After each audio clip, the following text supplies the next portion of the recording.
Para sa unang bugso ng ating balitaan, hindi lang isa, kundi 4 na opisyal ng pamahalaan na nagplano at nagkaisa para sa pagpapaaresto at pagsuko kay dating Pangulong Rodrigo Duterte sa International Criminal Court o ICC.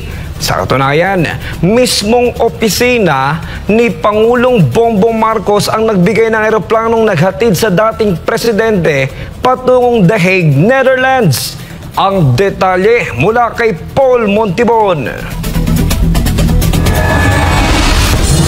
Kinumpirma mismo ni Interior Secretary John Vic Remulla na resulta ng group effort ang pag-aresto at pagsuko kay dating Pangulong Rodrigo Duterte sa poder ng International Criminal Court o ICC. Sa isang panayam sinabi ni Remulla na hindi lang siya ang nasa likod ng operasyong ito, kundi kasama rin sina National Security Advisor Secretary Eduardo Año, Defense Secretary Gilberto Teodoro at Marcos Jr. Sa katunayan, ayon sa kanya, nasa Hong Kong pa lang si dating Pangulong Duterte ay may direktang impormasyon na silang natatanggap hinggil sa mga kilos ng dating Pangulo. Bukod sa pag-amin hinggil sa pagpaplano, kinumpirma rin ni Remulla na mismong tanggapan ni Marcos Jr. ang naghahanap ng paraan para sa eroplanong sasakyan ni Duterte patungong The Hague, Netherlands. Ayon naman sa mga legal counsel ni Duterte, maraming nilabag na batas ang mga otoridad ng pamahalaan sa pagsuko sa dating Pangulo. Isang hakbang na anilay katumbas ng pagsuko ng soberenya ng Pilipinas sa mga dayuhan. Iginiit rin nila